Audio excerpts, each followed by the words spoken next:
Lo que debía ser la cena más elegante de su vida terminó por ser una acuarela de jugo rojo sobre una chaqueta cara, risas incómodas y un niño que ofrecía una servilleta como si fuera la solución a todos los problemas. Carla Vega entró al restaurante con las prisas y la honestidad de quien no tiene tiempo para efectos.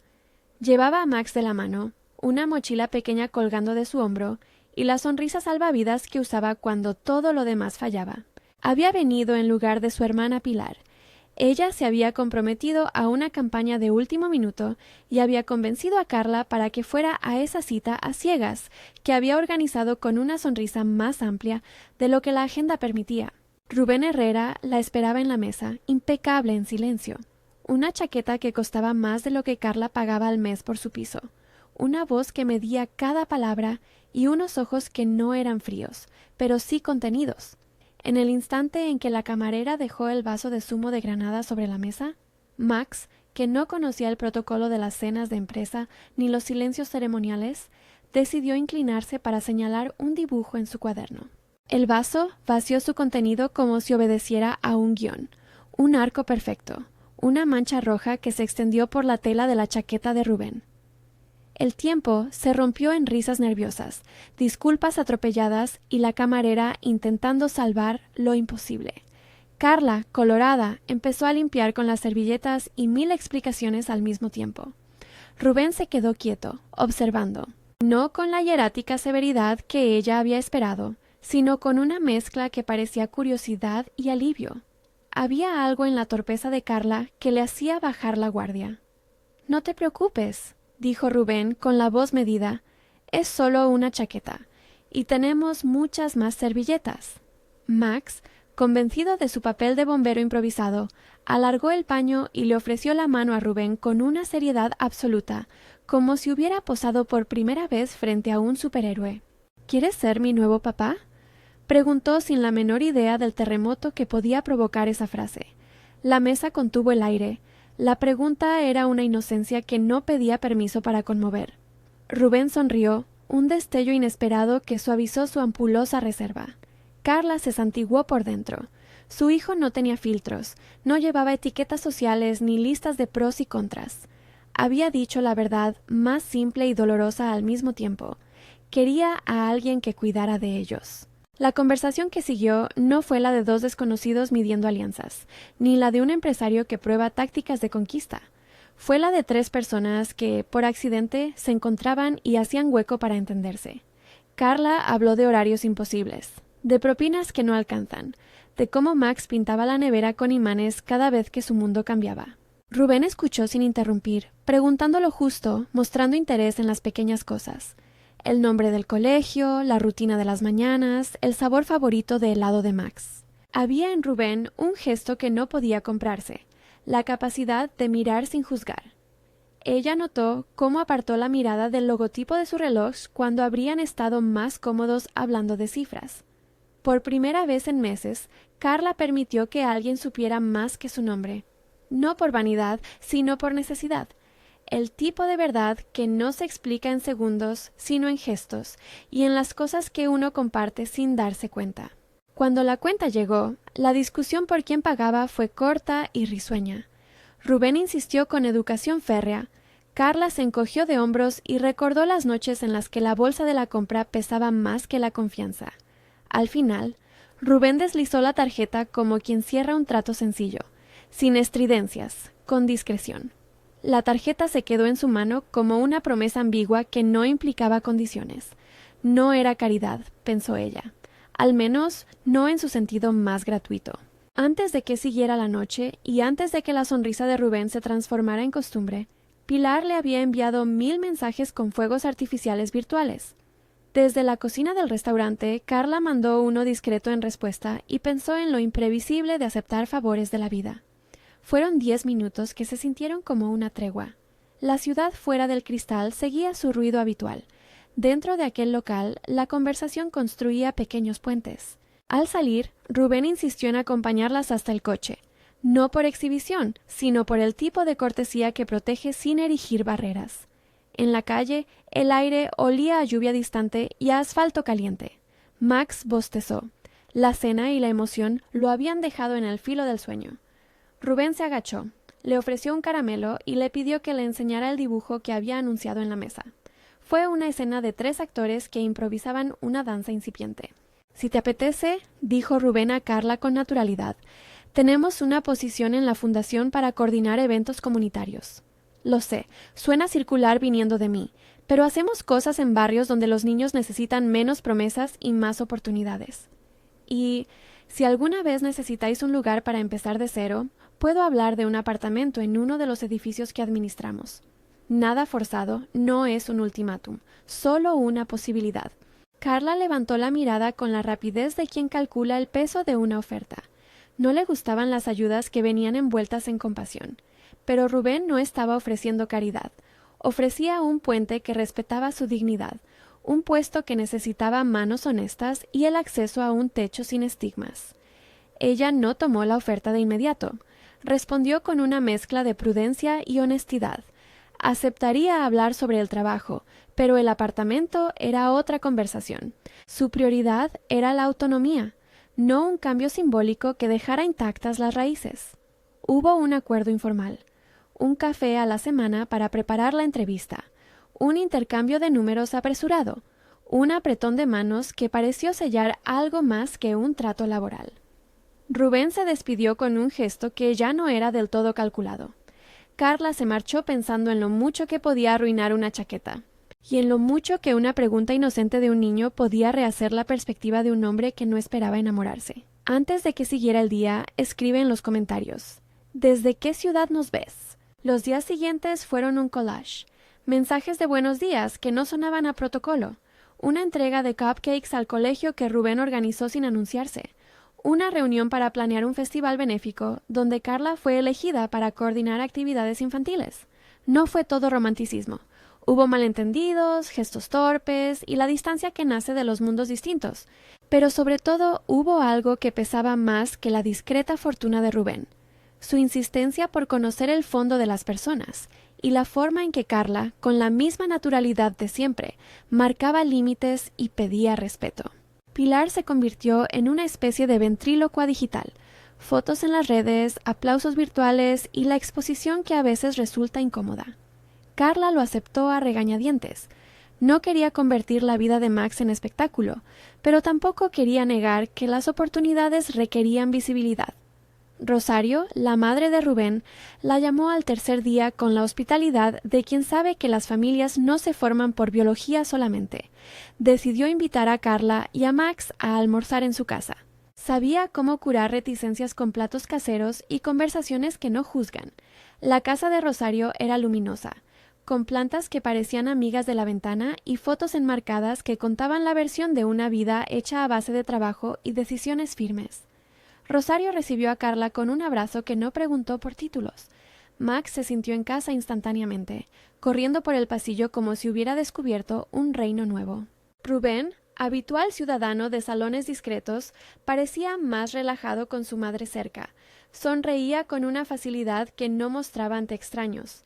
El almuerzo fue cálido hasta que Virginia apareció. Ella no irrumpió con gritos ni gestos exagerados. Llegó con la sonrisa de quien ha practiced every entrance and a handbag perfectamente elegido. Virginia era la clase de mujer cuya elegancia parece diseñada para enfatizar todos los defectos ajenos. Había algo en su mirada que calculaba el efecto de cada palabra. Se sentó como quien planta bandera y sin demora empezó a repartir pequeñas semillas de duda. Al principio todo fue cortesía. Virginia habló de proyectos, de clientes, de coincidencias tontas. Habló de cómo el mundo cambia, del juego de las apariencias. Pero en cuanto tuvo la oportunidad, dejó caer un comentario como quien lanza una piedra bajo una superficie tranquila. «Es curioso, Rubén, cómo a veces las oportunidades aparecen en el momento justo. A mí me preocupa la gente que se acerca por interés», dijo con neutralidad ensayada. «Hay quien sabe reciclar sonrisas para conseguir lo que quiere». La frase no era un ataque directo, pero instaló una pantalla. Rubén ladeó la cabeza. No porque creyera sin más cada insinuación. Le gustaba pensar que no era tan simple, pero la duda, una vez plantada, tiene raíces que no se ven hasta que el primer viento fuerte la mece. Carla sintió la estocada de la insinuación como un frío que le venía por detrás. No era la primera vez que alguien confundía necesidad con cálculo. Virginia sacó su teléfono con la lentitud de quien da forma a la sospecha. No mostró inmediatamente lo que tenía. Dejó que la intriga creciera como se estira una cuerda antes de tocarla. «No me malinterpretes», continuó. «Quizá todo sea inocencia, pero a veces aparece alguien con las historias precisas y con la mirada que convence. Y en estos tiempos, saber quién te sonríe por afecto y quién por conveniencia es un don que pocos tenemos». Rosario, que no era fácilmente engañable, frunció el ceño con un movimiento sutil. Pilar, que había llegado con su teléfono en la mano esperando la foto perfecta, notó la tensión y comenzó a entrelazar sonrisas menos naturales. Max, ajeno a las guerras de adultos, jugaba con una servilleta doblada. Entonces Virginia deslizó la pantalla. Imágenes aparentemente inocentes, conversaciones sacadas de contexto, fotos de encuentros que no terminaban de encajar con la imagen que de repente se estaba construyendo. No eran pruebas definitivas, eran insinuaciones presentadas con la solemnidad de quien ha investigado demasiado. Hizo un gesto teatral y dejó que el silencio hiciera su trabajo. «Lo vi todo», dijo con voz baja, pero suficiente. «Mensajes, planes. No es prudente mezclarse sin mirar». Rubén observó las imágenes. Las leyó con la calma del que quiere encontrar una verosimilitud. Carla sintió el espacio cerrarse, no porque tuviera algo que ocultar, sino porque la mirada de los demás comenzaba a medirla con otra vara. Ella replicó con honestidad. Explicó la naturaleza de las fotos, el contexto de los mensajes. Habló de su trabajo, de su deseo de no ser mantenida, de su amor por Max. Habló con la urgencia contenida de quien no desea convertirse en objeto de espectáculo. Pero las palabras, a veces, se golpean con la incredulidad como quien choca contra una puerta cerrada. Rubén no reaccionó con furia ni con incredulidad automática. Su decepción fue otra cosa. La expresión de alguien que había puesto la confianza en la balanza y había visto algo que no cuadraba del todo.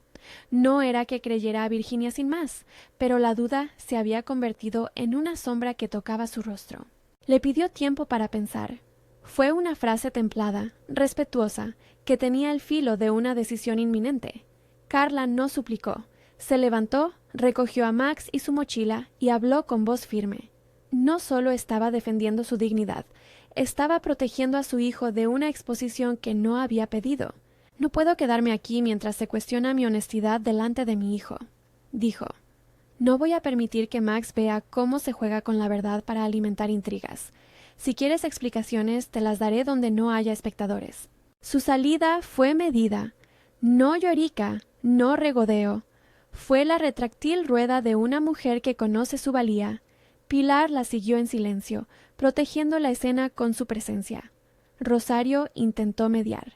Rubén la miró con un gesto que era más de confusión que de rabia.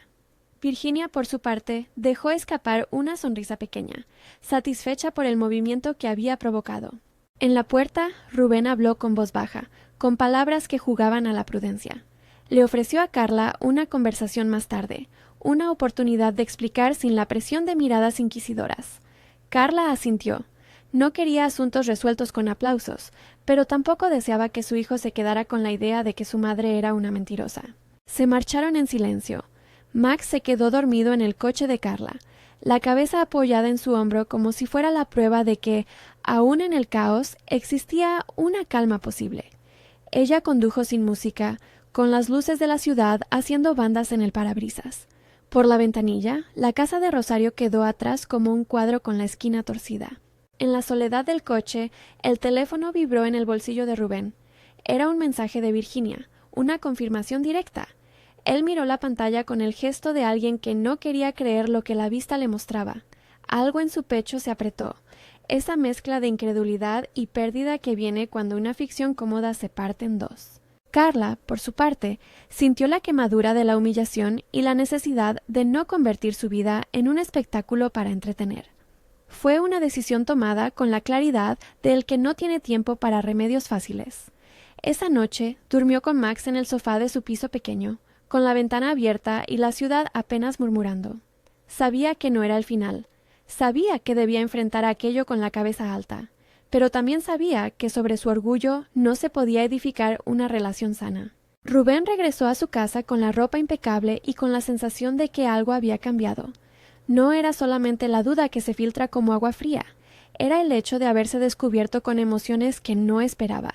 Se sorprendió al encontrar que no quedaba satisfecho con la limpieza de sus dudas. La curiosidad por la verdad era ahora una obsesión que no le dejaba dormir. Esa noche, mientras la ciudad se apaciguaba, una decisión empezó a formarse en su interior. No sería un acto impulsivo, no pretendería comprar la verdad, pero tampoco toleraría que una mentira construida por retazos de verdad destruyera algo real por conveniencia. Había movimiento por hacer, preguntas por resolver y, sobre todo, una necesidad de recomponer aquello que, entre servilletas y complicidad infantil, había empezado a surgir. Rubén no sabía aún cómo, solo sabía que no podía quedarse inmóvil. Carla y Max, en su pequeño salón, pintaron juntos una hoja en la que Max dibujó 3 figuras, una con una chaqueta muy grande, otra con una falda arrugada y una más con una sonrisa. Para Max, todo era posible. Un adulto podía hacer muchas cosas a la vez. Carla miró el dibujo y sonrió con esa mezcla de ternura y resignación que lleva quien ha aprendido a sobrevivir con recursos limitados. Guardó el dibujo en la nevera con un imán azul y decidió que al día siguiente llamaría a su hermana Pilar para que dejara de publicar cada detalle en redes.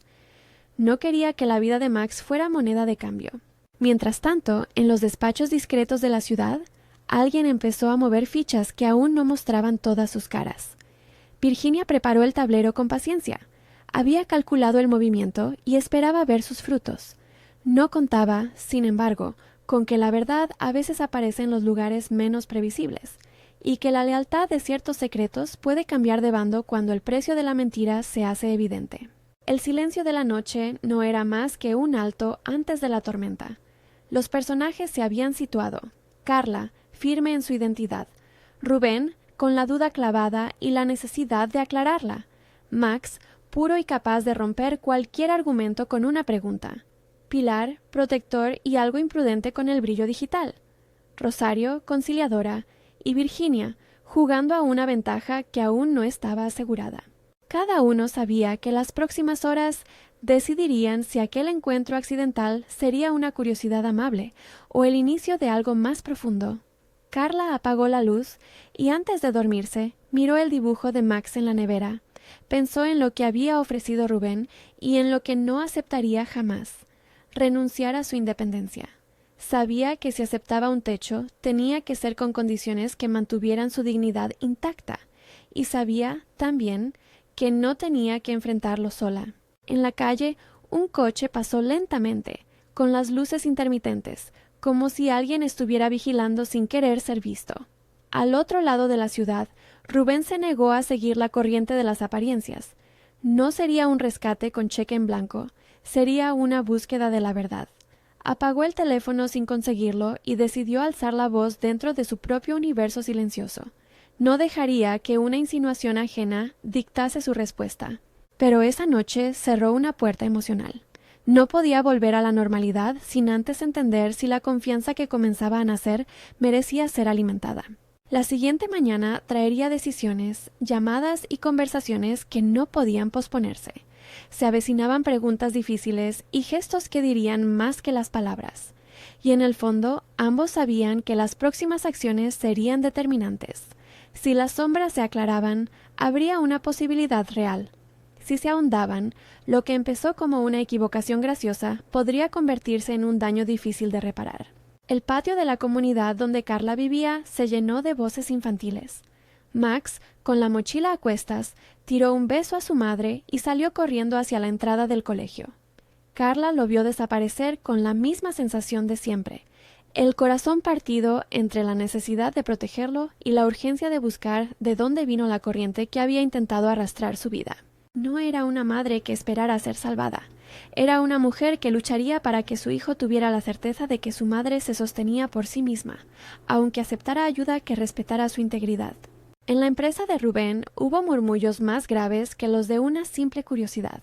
Montenegro, el socio que siempre ponderaba la imagen sobre la empatía, Susurró que las apariencias importan y que un error de cálculo podía costar más que una chaqueta manchada. Rubén, sin embargo, empezó a mirar a su alrededor con otros ojos. No vio solamente cifras, vio rostros que podrían ensanchar su mundo o cerrarlo. No sabía aún si la decisión sería pública, privada o ambas. Sí sabía que no quería que la verdad se perdiera en el ruido.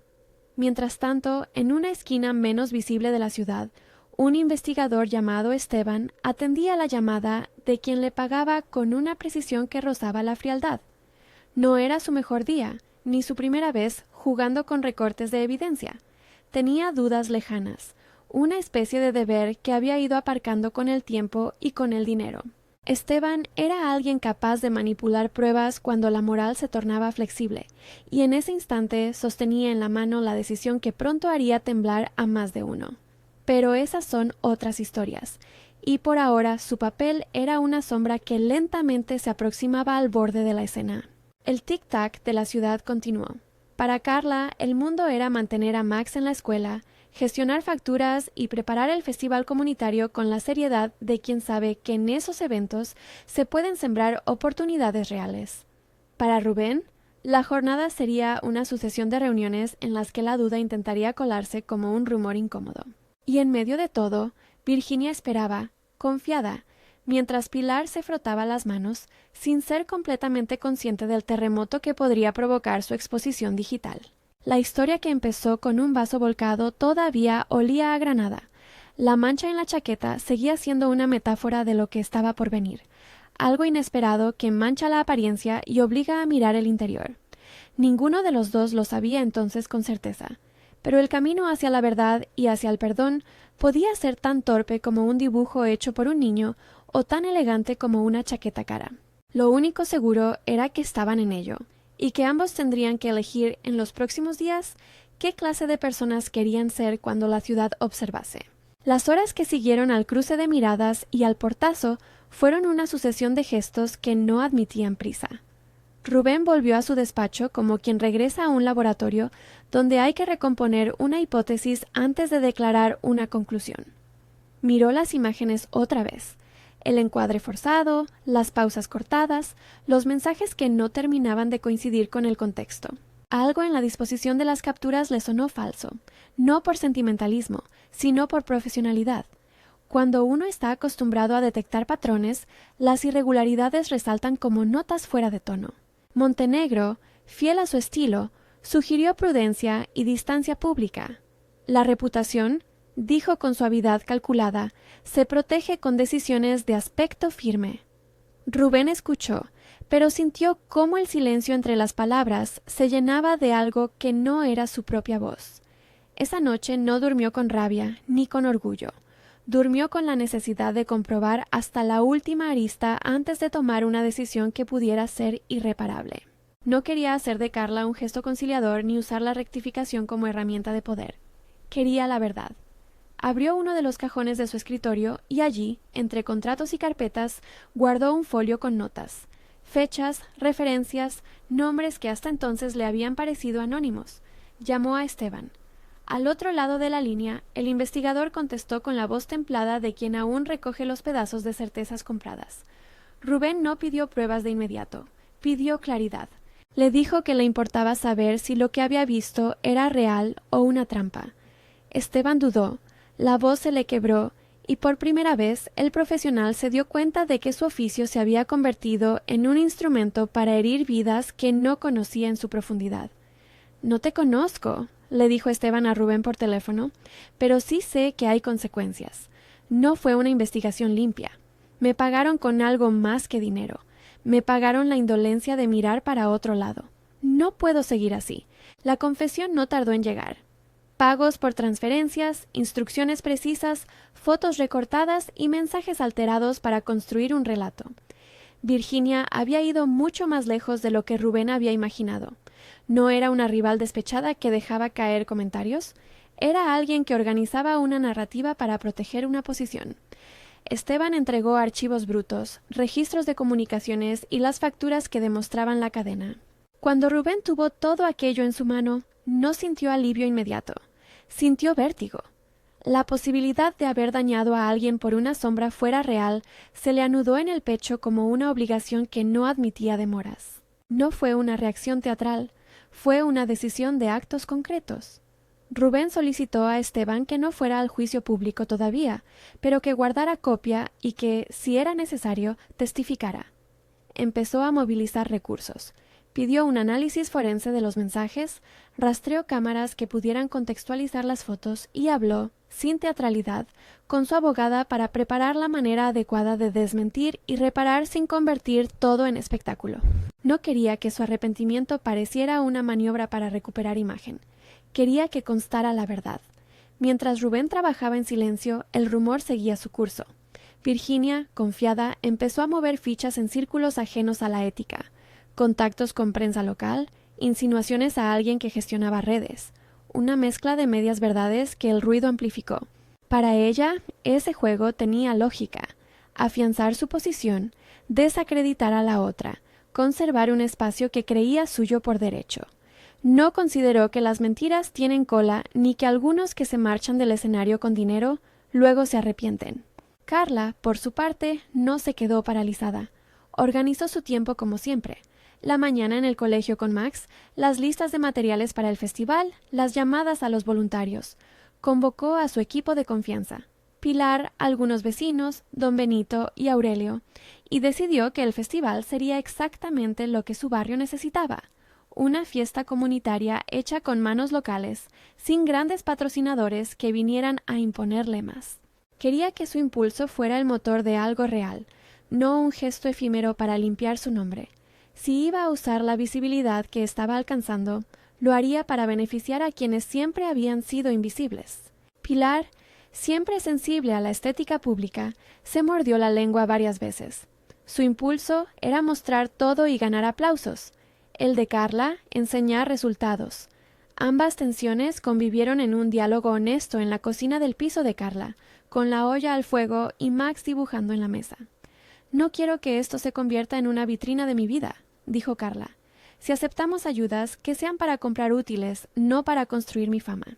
«No lo haremos así», respondió Pilar, «pero necesitamos gente. Y necesitas que Rubén sepa que esto no es un show, si vuelve». Carla asintió. No había odio en su decisión, sino prudencia. No quería que su hijo creciera pensando que la vida se arreglaba con titulares. Rubén decidió actuar. No bastaba con pruebas en un disco duro ni con recriminar en privado. Lo que estaba en juego era la confianza pública en una mujer que no merecía la sospecha. Contactó con Rosario y le explicó lo que había encontrado. Su madre, que conocía mejor que nadie la manera en que la familia puede proteger o destruir, se ofreció a hablar con calma y sin ruido. En la conversación que siguió, Rosario le aconsejó una mezcla de humildad y firmeza. Reparar frente a la gente que había sido herida, y si hacía falta, aceptar la exposición de la verdad en la plaza pública. Rubén no quería convertir todo en espectáculo, pero sí quería que la reparación fuera visible, no por vanidad, sino porque la evidencia, sin una narrativa pública, quedaba reducida a un argumento privado frente a un escándalo instalado. El primer gesto de Rubén para con Carla fue simple y anónimo. Envió al colegio una caja con materiales y un mensaje que decía: «Para Max y sus amigos, con respeto». Pilar recibió la entrega y no pudo evitar compartir una foto. Carla, cuando la vio, sintió algo que no fue emoción ni humillación. Fue la confirmación de que alguien estaba reparando por fuera lo que el rumor había intentado destruir por dentro. No necesitó más gestos grandiosos. Necesitó que la ayuda llegara sin condicionar su dignidad. Pero Rubén sabía que los actos silenciosos, aunque necesarios, no bastaban para recuperar plenamente la confianza. Tenía que encontrarse con Carla en un espacio donde se pudiera hablar sin testigos y sin imposición. Le escribió un mensaje sencillo y claro: «Quiero escuchar. Cuando puedas, hablamos». Carla respondió con la misma honestidad que había mostrado siempre. Aceptó conversar, pero no en lugares públicos donde la disputa pudiera convertirse en espectáculo. Propuso una cafetería del barrio, un lugar neutral donde los niños jugaban cerca. Rubén estuvo de acuerdo. La cita fue tensa en su inicio, pero sincera. Rubén habló sin teatralidad. Pidió perdón por la duda que lo había tocado y explicó el proceso que lo había llevado a investigarlo. No buscó absolver su silencio ni su cautela, simplemente explicó. Le mostró a Carla parte de lo que había descubierto: los pagos, las conversaciones editadas, la confesión de Esteban.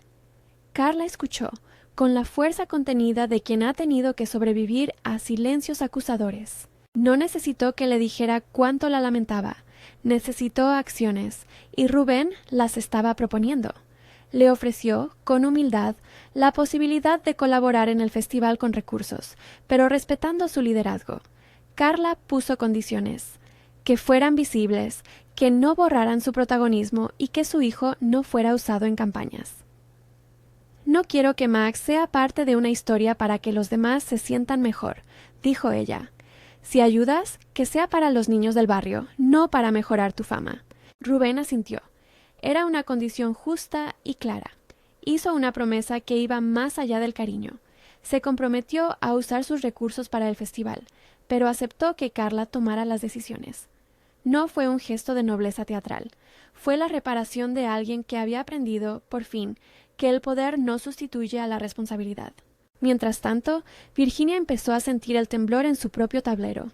Al enterarse de que Esteban podía estar dispuesto a confesar y de que la evidencia estaba siendo revisada por profesionales, comenzó a mover fichas más desesperadas. No parecía dispuesta a admitir su responsabilidad. Su soberbia la empujó a intensificar la campaña de desacreditación. Habló con periodistas buscando dinamitar cualquier contraataque, pero los medios, cuando vieron los archivos forenses y las declaraciones de un investigador que mostraba remordimiento, empezaron a matizar. No todas las piezas encajaban ya en la versión que ella había diseñado. Un día, Esteban decidió no seguir ocultando la verdad. Se presentó en la casa de Rosario, pidió hablar con Rubén y, con la dificultad de alguien que deshace su propia red, confesó públicamente lo que había hecho. Contó que había alterado audios, que había recortado conversaciones, que había creado una narrativa que no correspondía con la realidad. Habló de pagos y de instrucciones. Su voz, que había sido firme en otros tiempos, se quebró cuando dijo: «Lo hice por dinero y por cobardía, y por eso pido perdón». La sinceridad de Esteban golpeó el ambiente. No borró el daño causado, pero abrió una puerta para que los hechos fueran reconstruidos con honestidad. Virginia intentó minimizar, acusó de chantaje y de manipulación, pero la suma de pruebas y la confesión de Esteban la dejaron en una posición cada vez más comprometida. Montenegro, siempre pragmático, empezó a calcular el impacto. Su lealtad se volvió frágil. La presión pública y la evidencia forense abrieron una investigación interna en la que Virginia quedó acorralada. Se la suspendió temporalmente mientras se investigaba su papel. No fue una venganza. Fue una consecuencia lógica.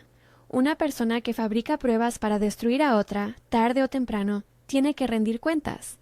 Carla, informada de todo, decidió no festejar la caída de nadie. No quería que su recuperación fuera la venganza contra una mujer. Prefirió convertir la energía acumulada en algo positivo. El festival se fortaleció. Gente del barrio se movilizó, comerciantes donaron, escuelas prestaron mesas y sillas. Había una mezcla de alegría humilde y de justicia restaurativa. Rubén aportó recursos logísticos y materiales, pero siempre bajo las condiciones acordadas. Carla era la coordinadora, Pilar la responsable de comunicación y Rosario la madrina informal del evento. El día del festival llegó con cielo claro y olor a churros. La plaza del barrio se llenó de colores, de puestos con libros, talleres de manualidades y música local. Había una carpa para actividades infantiles que Carla presidía con la calma de quien organiza sin desfallecer. Max, eufórico, corría de un lado a otro, saludando a conocidos y presentando a Rubén como un amigo de la fundación. Los niños pintaban, corrían, participaban en pequeñas obras y competiciones de dibujo. Había risas, alguna discusión infantil rápida y pacificada, y la sensación de que la comunidad se veía a sí misma reflejada. Rubén no se quedó en la grada estética. Se le veía reparando una mesa, coordinando la logística con voluntarios, hablando con proveedores y atendiendo a los pequeños detalles. No fue para impresionar a nadie. Era la manera de mostrar un arrepentimiento activo. Su presencia fue discreta pero efectiva. La gente lo notó y poco a poco su actitud se volvió ejemplo de que el poder, bien usado, puede apoyar sin avasallar. En un rincón del festival, un escenario pequeño con micrófono esperaba a los oradores. Pilar hizo de maestra de ceremonias con gracia. Pidió a la comunidad que compartiera sus testimonios. Uno a uno, vecinos hablaron del impacto que tenía ese tipo de iniciativas en sus vidas. Bancos de alimentos, talleres para adultos, apoyo escolar. Fue un coro de humildes reivindicaciones. Cuando llegó el turno de Rubén, Pilar lo miró con firmeza y le hizo un gesto para que subiera. Él subió sin dramatismo. Miró a la multitud, tomó el micrófono y habló con la sencillez de quien ha aprendido a meter las manos en sus propios errores. «Hoy», dijo, «no vengo a pedir perdón en nombre de una persona sola. Vengo a decir que me equivoqué en dejarme llevar por sospechas que no contrasté. También vengo para agradecerles. Y para decir que la fundación que dirijo estará siempre disponible para apoyar proyectos que ustedes lideren, pero no para imponer, para acompañar». Su voz fue firme y sin fanfarria. Lo que hizo, sin embargo, fue mucho más que palabras. Presentó la documentación que Esteban había entregado, explicó que lo que se había difundido era falso y anunció que se abriría un proceso para esclarecer y reparar. No mencionó a Virginia con ánimo de humillación. Habló de responsabilidades y de la obligación ética de quien contrata servicios. Lo hizo con mirada a Carla, que estaba en primera fila, con Max a su lado. Ella lo escuchó, con la guardia alta, pero con algo más, la sensación de que la verdad había recuperado su lugar. En ese instante, cuando el murmullo público se tornaba en aplauso contenido, Esteban subió al escenario por su propia voluntad. Pidió la palabra, se disculpó públicamente y ofreció entregar toda la documentación para su verificación. La gente escuchó con atención. Algunos murmuraron, otros aplaudieron. El gesto de Esteban fue valiente y doloroso, y tuvo consecuencias. La investigación interna hacia Virginia ganó impulso y la policía inició diligencias para esclarecer la falsificación de pruebas. No fue una escena de justicia instantánea, pero sí el inicio de un proceso que desenmascaraba un plan malintencionado. Carla, en un acto que sorprendió a muchos, pidió hablar a continuación. Subió al escenario con calma, mirando a la multitud como quien mira a su propia gente. No buscó lágrimas ni victimismo. Habló con la voz firme de quien sabe que su valor no depende de la opinión ajena. «Hoy no vengo a hablar de mí», dijo. «Vengo a hablar de lo que sí importa, de nuestros niños, de nuestros abuelos, de las oportunidades que podemos crear si trabajamos juntos. Agradezco a quienes me han apoyado y a quienes han rectificado.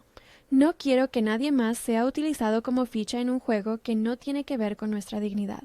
Su discurso fue sencillo y certero.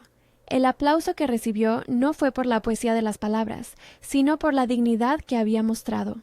Rubén la miró con una mezcla de respeto y emoción contenida. Sabía que había mucho por reparar aún, pero que ese día la comunidad había jugado su papel en la recuperación de lo verdadero. Cuando el festival llegó a su momento culminante, se organizó un concurso de disfraces para los niños. Max, con un espíritu de inventiva, había decidido disfrazarse de helado gigante que él mismo había pintado en cartón. Fue el tipo de propuesta infantil que provocó risas y aplausos. Entre los voluntarios contratados para animar las actividades, había una figura con un traje llamativo, un personaje con forma de helado que repartía sonrisas y piruletas. Nadie sospechó al principio que detrás de esa máscara se escondía Rubén. La idea, suya y de alguien que quería recomponer lazos sin espectáculos, nació de un impulso sincero. Si Max necesitaba tiempo para sanar, él debía crear un puente desde la inocencia. Se vistió como aquel personaje con la ayuda de Pilar, que disfrutó cada detalle con la avidez de quien ve la posibilidad de una escena que podría cambiarlo todo, y se presentó ante los niños. Su torpeza con el disfraz fue un bálsamo. Al principio se le cayó una pieza, luego se le quedó la cremallera a medio cerrar, y la risa que se generó fue auténtica. Max, sin reconocer de inmediato al hombre tras la máscara, se acercó con la naturalidad de quien recibe a un colega de juegos. El acercamiento fue pausado. Rubén habló con los niños, jugó, se dejó fotografiar y en un momento de quietud entre algodones y risas, se arrodilló frente a Max a través del personaje. «¿Te apetece que te enseñe un truco?», preguntó con voz modificada. Max asintió. El truco fue sencillo. Un globo en forma de perro que se convirtió en la evidencia de que el hombre disfrazado quería estar allí sin imponer. Cuando el helado gigante se quitó la máscara, por fin Rubén dejó ver su rostro. Hubo un silencio sorprendido y luego una sonrisa. Max salió corriendo y lo abrazó sin preguntas. Carla, que observaba desde la distancia, contuvo la respiración, y cuando vio aquel abrazo, algo en su pecho se aflojó. No fue una reconciliación instantánea ni una escena de película sin fisuras. Hubo miradas de cautela, palabras cortas, una conversación sincera en la que Rubén pidió perdón otra vez, no con la solemnidad teatral, sino con la honestidad de quien ha aprendido. Le expresó a Carla su arrepentimiento y su voluntad de acompañar sin anular. Le mostró pruebas, le ofreció respaldo real y transparentó cada gesto. Ella pidió tiempo. Él lo aceptó. No hubo condicionalidades ni ultimátums. Fue la construcción pausada de una confianza que se había visto golpeada.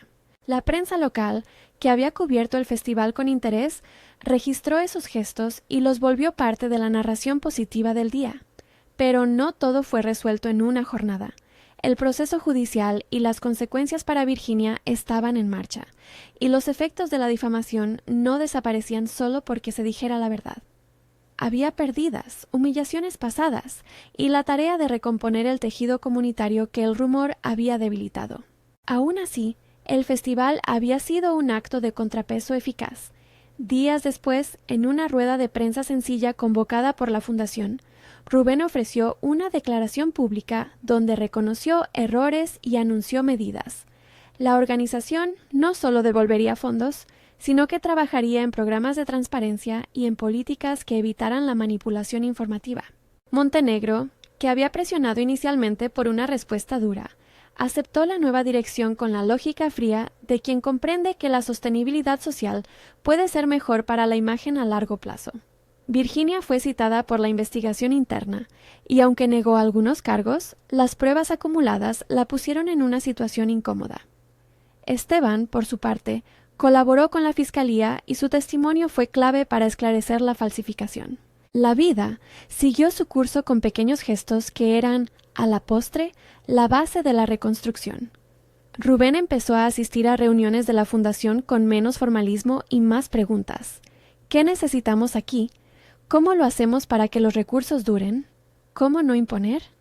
Esa humildad fue la que, poco a poco, le ganó espacios en la comunidad que no se compran ni con cheque ni con palabras.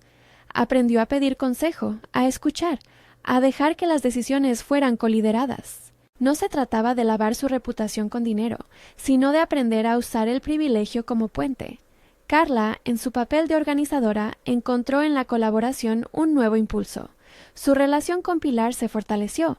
Dejaron de competir por la visibilidad y aprendieron a repartir tareas. Max, por su parte, ganó un compañero de juegos que, con el tiempo, se fue volviendo más humano, más presente en la cocina, menos cómodo en la alfombra de los despachos. Rubén, tembloroso y firme al mismo tiempo, aprendió a ser un hombre que se equivocaba y que trabajaba para reparar. El clímax de la historia llegó en la fiesta mayor del barrio, un evento que Carla había organizado como cierre del ciclo del festival. Un encuentro en el que se reconocían logros y se invitaba a la comunidad a construir el plan para el año siguiente. Allí, cuando la plaza ya estaba llena de vecinos y de risas, Rubén pidió la palabra. Nadie esperaba que, en vez de hablar de proyectos, se arrodillara con un pequeño estuche en la mano. El gesto, evidente y sin guión, habló de la intención de pedir algo más que perdón, un compromiso. No pretendo arreglar todo con una palabra, dijo en voz alta para que se oyera entre la música y los niños. Pero quiero pedirte algo que tiene que ver con el futuro, con los riesgos que ya sabemos que existen y con la manera en que los enfrentamos. Se arrodilló frente a Carla, justo en la misma plaza donde los vecinos habían plantado sus mesas y donde Max se había convertido en un pequeño héroe foráneo. Abrió el estuche. Dentro había un anillo sencillo, sin ostentación, una sortija que hablaba más de promesa que de riqueza. Carla lo miró. No fue una decisión impulsiva. Pensó en las noches de sofá, en las palabras sinceras, en el compañero que había aprendido. Pensó en Max, en su horizonte, en la manera en que la familia podía ampliarse sin perder lo esencial. No dudó en lágrimas dramáticas ni en exclamaciones. Respondió con la serenidad de quien ha valorado los actos por encima de las palabras. Sí, dijo al fin. Sí, porque quiero que esto sea un proyecto de todos los días, no un cuento de una noche. El aplauso fue espontáneo y cálido, no por la espectacularidad del anillo, sino por la manera en que el barrio había sido parte de esa reconciliación. La propuesta fue sencilla y colectiva: boda familiar, temática infantil, con comida casera y música de los grupos del barrio. Nada de lujos ostentosos. Una celebración que reflejase el espíritu comunitario que había ayudado a reparar los daños. La boda tuvo detalles que la hicieron entrañable: los niños como padrinos improvisados, los votos escritos con letra temblorosa por algunos vecinos, el menú hecho con aportes de tiendas locales. Rosalía, que había sido la mano que cosió los manteles, se encargó de que hubiera pasteles para todos. Pilar documentó con cariño, no con frenesí, y los invitados fueron, en su mayoría, personas que habían participado en la reconstrucción. La decoración incluía dibujos de Max, guirnaldas hechas por talleres comunitarios y un cartel que decía: «Esta familia también es vuestra». No fue una boda perfecta. Hubo pequeños imprevistos. Un altavoz que falló durante los votos, una lluvia ligera que obligó a improvisar toldos, un invitado que se olvidó de traer el postre. Pero fue, en su imperfección, un acto honesto. Rubén aprendió a atarse los cordones de los zapatos de Max, a reír con la gente del barrio y a escuchar cuando a Carla le faltaba paciencia. Carla aprendió a pedir ayuda sin sentirse débil. Max fue el niño que corrió adelante, con la convicción de que la vida, cuando se construye con amor y esfuerzo, tiene momentos para compartir. En los meses que siguieron, la vida cotidiana no desapareció bajo un manto de perfecciones, sino que se asentó en un suelo de compromisos. Rubén continuó con sus responsabilidades empresariales, pero con más implicación en proyectos que beneficiaran al barrio. Montenegro redefinió la política de la empresa. Hubo cambios internos y medidas de transparencia para evitar que acciones personales afectaran decisiones corporativas. Virginia, castigada por su propia red, fue sancionada en ámbitos laborales y comenzó un proceso legal que la obligó a responder por sus actos. No fue una venganza desmedida, sino una consecuencia justa de haber manipulado pruebas para dañar a alguien. Esteban, que había colaborado en la revelación de la verdad, emprendió un proceso de reinvención profesional. Dejó los atajos y empezó a trabajar en proyectos con supervisión y ética. Su arrepentimiento fue genuino y su nueva trayectoria, aunque tardía, fue aceptada por quienes vieron su voluntad de reparar. La familia que se formó no fue una isla, fue una extensión de una comunidad que se había activado para proteger lo que consideraba justo. Hubo reuniones, tardes de helados en la terraza, tardes de domingo donde la convivencia se ejercía con normalidad. Rubén aprendió que el amor no es un acto heroico ni un cheque, es la persistencia diaria, la disposición a humillarse en el modo correcto y la voluntad de construir respeto. En una escena cotidiana que definía aquello, Rubén se encontró una tarde ayudando a Max a montar un cohete de cartón en la terraza. No había asistentes, ni cámaras, ni titulares. Solo un niño, su madre y un hombre que ya no quería que nadie pensara que sus actos se reducían a su cuenta corriente. Al terminar, Max gritó: «¡Lo hemos hecho!», y Rubén sintió que el triunfo no era suyo, era de la constancia. Los meses no borraron por completo las cicatrices de la difamación, pero la forma en que la verdad fue reconstruida y cómo la comunidad la asumió hizo que la herida sanara con el tiempo. Carla siguió trabajando en sus proyectos y no perdió su independencia. Aceptó un cargo en la fundación con responsabilidades reales y con la facultad de decidir. No renunció a su autonomía por amor. Eligió compartir parte de su camino con alguien que había demostrado con hechos que estaba dispuesto a cambiar. La última imagen antes del cierre de esta historia fue la de la familia en una mañana de domingo. Rubén con una mesa de trabajo donde preparaba listados para la próxima feria, Carla con una libreta donde anotaba ideas para actividades infantiles, Max con la bicicleta intentando hacer equilibrios y Pilar con el teléfono, no para buscar likes, sino para coordinar un voluntariado. Al fondo, Rosario tejía mantas y don Benito discutía con Aurelio quién había ganado la partida del día anterior. Era una escena imperfecta, llena de ruido doméstico y de gestos sencillos que en conjunto dibujaban la verdadera transformación. No hubo promesas de un felices para siempre absoluto, porque la vida real no se conforma con finales de cuento. Hubo, en cambio, un compromiso de trabajo continuo, de reparación y de construcción compartida. Y hubo, sobre todo, la certeza de que la autenticidad y la comunidad tienen la fuerza suficiente para desmontar calumnias y edificar nuevas formas de cercanía. Si esta historia te ha llegado al ánimo, suscríbete para escuchar más relatos que celebran las segundas oportunidades y la fuerza de la comunidad. ¿Qué te ha parecido la decisión de Carla de exigir respeto y a la vez aceptar ayuda? Valora esta historia del 1 al 10 y cuéntanos desde qué ciudad nos escuchas.